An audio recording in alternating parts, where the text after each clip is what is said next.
Fala aí, primos, tudo bem com vocês? Seguinte, vocês sabem que eu sou fascinado pelo assunto riqueza, né? E eu criei uma teoria para o vídeo de hoje. Eu criei a teoria do berço de ouro. Eu vou contar ela para vocês e espero que vocês curtam. Primos, e chora louco!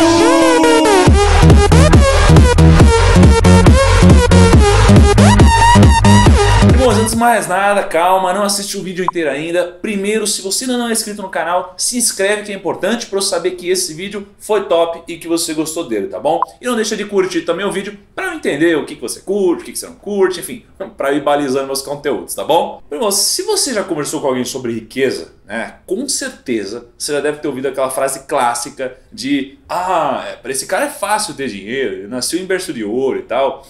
E mais milhares de frases muito parecidas, né? Mas, primos, será que isso define mesmo o sucesso de uma pessoa? Para ter argumentos para falar sobre isso no vídeo de hoje, eu fui puxar a primeira lista que a Forbes soltou das pessoas mais milionárias do mundo em 1987. Então veja que estou preparado no vídeo de hoje. E aí dessa primeira lista, eu peguei 3 pessoas, né, das mais ricas da história, né, naquele momento, e aí eu puxei as 3 histórias dessas pessoas para a gente poder entender o que aconteceu com os herdeiros, né, dessas grandes fortunas. Então, como esses nomes são eu vou ter que ler minha colinha aqui, que senão não vai rolar. Ó, seguinte, o segundo cara mais rico dessa lista chamava Taikishiro Mori.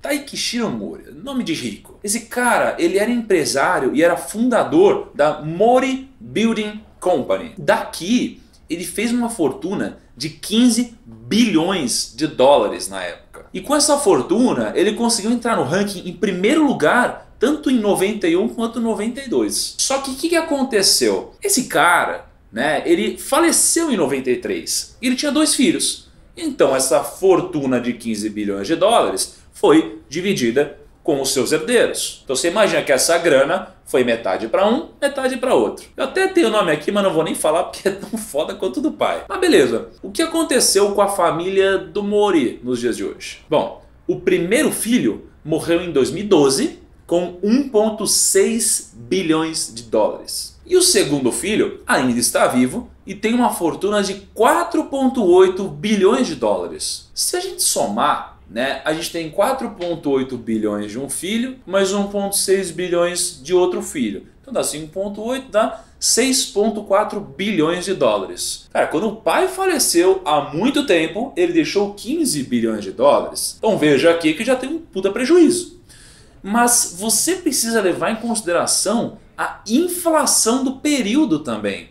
Então você precisa pegar esses 6,4 bilhões e trazer a valor de antigamente, para ver o quanto os 6,4 bilhões de hoje equivalem em 87. E se a gente fizer a conta, eles perderam 80% do valor deixado pelo pai. Porque se a gente for transformar esses 6,4 bilhões que eles têm hoje em valor de antigamente, vai dar mais ou menos 3 bilhões. Então veja, de 15 bilhões para 3 bilhões, 80% de prejuízo. Ah, pô, para pensar, né, primo? Se você deixar 15 bilhões rendendo, sozinho isso daqui cresce. Como que alguém vai corroer, né, esse patrimônio, vai corroer esse dinheiro? É complicado, mas enfim, rolou, né? E você vai ver que isso daqui é mais comum do que parece. O segundo caso da nossa lista é de um cara chamado Salim Ahmed. Ou sei lá, deve ser assim que fala, né? Não sei.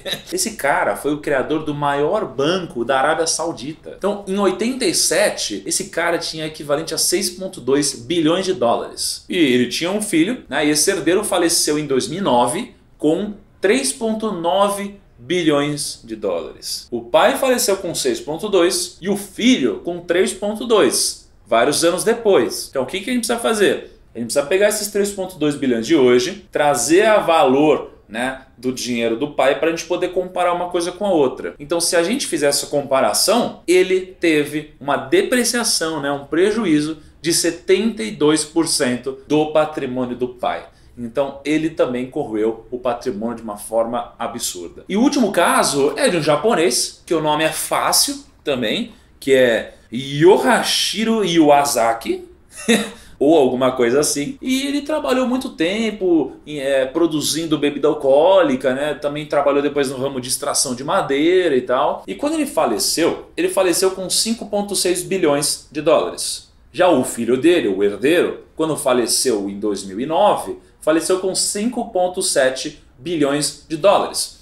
Ou seja, na real, pode parecer que ele não perdeu dinheiro, que até ganhou um pouco, mas a gente precisa descontar a inflação de novo. E se a gente descontar a inflação, ele teve uma depreciação de patrimônio de mais ou menos 50%. Ele também perdeu dinheiro. Então eu acabei de falar de 3 casos em que a gente tinha algumas das pessoas mais ricas da história do mundo, e os seus herdeiros perderam muito, né, desse dinheiro. Mas o que a gente conclui com isso? Então, vamos lá. A gente consegue tirar algumas conclusões olhando principalmente para o ranking de hoje da Forbes.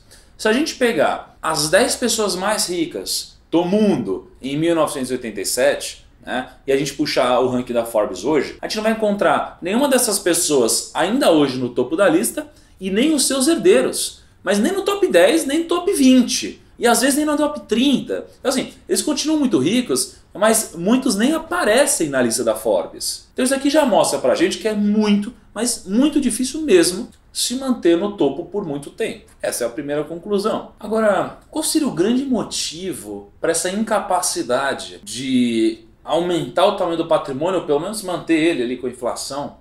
Por que os herdeiros perdem tanto dinheiro? Para mim, a explicação principal é que é extremamente difícil você se manter antenado com as mudanças do mundo. É difícil você se adaptar a todas as mudanças do mundo, porque o mundo muda muito rápido. Então veja, no primeiro exemplo, o Mori, ele se aproveitou do mercado imobiliário que estava carente, estava precisando de uma construtora, de uma empresa que desenvolvesse, né, todo o cenário, e a competição aumentou, né? E quando aumenta a competição, entram vários concorrentes, porque tinha uma margem gigante, a margem começa a ser espremida, né? A pessoa não consegue se adaptar às mudanças do mundo, e aí aparecem novos ramos como a internet, por exemplo, em que vem um Bill Gates, entra nesse mercado, fica bilionário, constrói fortunas, mas o Mori aqui, o setor do Mori, não conseguiu simplesmente ser desenvolvido tão rápido. E o Mori, ou a empresa dele, a família dele, não conseguiu se adequar e às vezes mudar de setor. Então é difícil você ver um setor que cresce exponencialmente para todo sempre. Então o mundo muda o tempo todo. É só você olhar que há, sei lá, 4 anos atrás o Tesouro Direto era um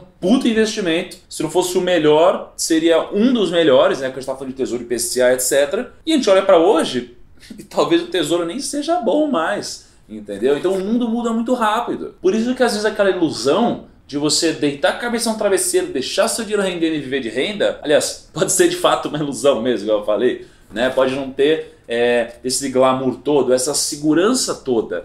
Talvez a maior segurança que tenha seja se manter ativo. Então, para quem cuida de um grande negócio, como um Warren Buffett, né, que é um baita investidor, ou um Bill Gates, que é um baita empreendedor, ou um Flávio Augusto, né, aqui do Brasil, que é um baita empreendedor, a gente precisa se adequar, porque o berço de ouro, ele pode ajudar, mas o fator determinante para o sucesso, e isso aqui é uma convergência entre todas essas pessoas, é a criatividade para você criar riqueza e conseguir inovar em ambientes totalmente adversos e diferentes. E principalmente acompanhando todas as mudanças do mundo, né? A globalização, enfim, os cenários novos. Então, pô, você sabia que, por exemplo, daqui a 6 anos, 65% dos empregos que existem hoje não vão mais existir? Veja, olha que louco, e às vezes você está estudando para ser um desses funcionários, entendeu? Isso aqui está acelerando cada vez mais. Então, antigamente era difícil os herdeiros conseguirem, né, passar, os herdeiros conseguirem cuidar do patrimônio, da fortuna, etc. Só que hoje o negócio está muito mais rápido e muito mais dinâmico. Então tem gente que fica bilionário, né, ganha muito dinheiro, e às vezes não consegue nem chegar ao final da vida com parte do patrimônio que construiu. Então tem um cara muito conhecido aqui, que é o Jorginho Guinle, né, que ganhou muito dinheiro mesmo, e no final da vida dele ele chegou com menos de 80% do que ele chegou a atingir um dia. Esse cara aqui ganhou uma fortuna de herança, mas ele gastou tudo em festa, em viagem, em mulher, muito em mulher principalmente. No final das contas, o cara não chegou no final da vida com tanta dignidade assim. Não sobrou muita coisa pro legado dele. Então a história mostra simplesmente pra gente que a essência da teoria do berço de ouro é de que não adianta em nada você herdar uma quantia gigante de dinheiro se você não tiver criatividade, não tiver preparado para poder administrar essa fortuna e para principalmente fazer o dinheiro trabalhar para você, ao invés do contrário. Porque acredita, não vai mudar em nada você ganhar dinheiro hoje, né, como herança, porque você vai gastar, você não está preparado. Então, é igual eu já falei em vários vídeos, eu vou até deixar um vídeo aqui que é muito importante, muito legal para você ver, em que eu digo que o problema não é o quanto você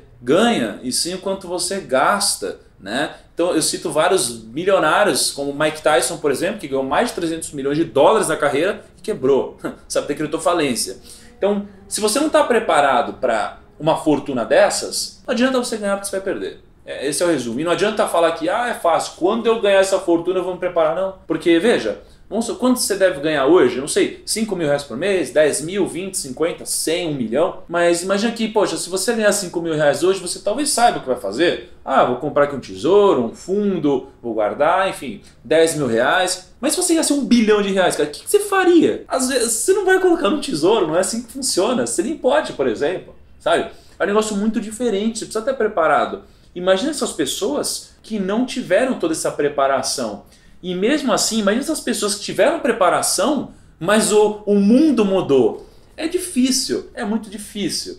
Então a teoria diz que é improvável ver um herdeiro de uma fortuna tão grande conseguir administrar esse capital de forma positiva. Mas não estou falando de alguns milhões, eu estou falando dos muitos bilhões, né? Quando você chega nesse número, estatisticamente eu não vi uma sucessão tão positiva assim até agora. Então, futuros primos e primas ricas por aí. Essa é uma lição que vocês têm que levar para a vida e que eu levo para a minha vida. Ou seja, o topo, ele cresce e ele muda de figura sempre. E só aqueles que conseguem acompanhar as mudanças de fato é que conseguem se manter no topo, é que conseguem chegar no topo e são os que conseguem criar riqueza de fato. Então, um deslize como...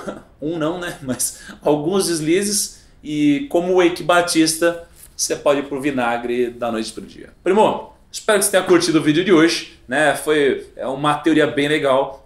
Puxei alguns números aqui da Forbes, etc. E até aprendi enquanto eu estava fazendo esse vídeo.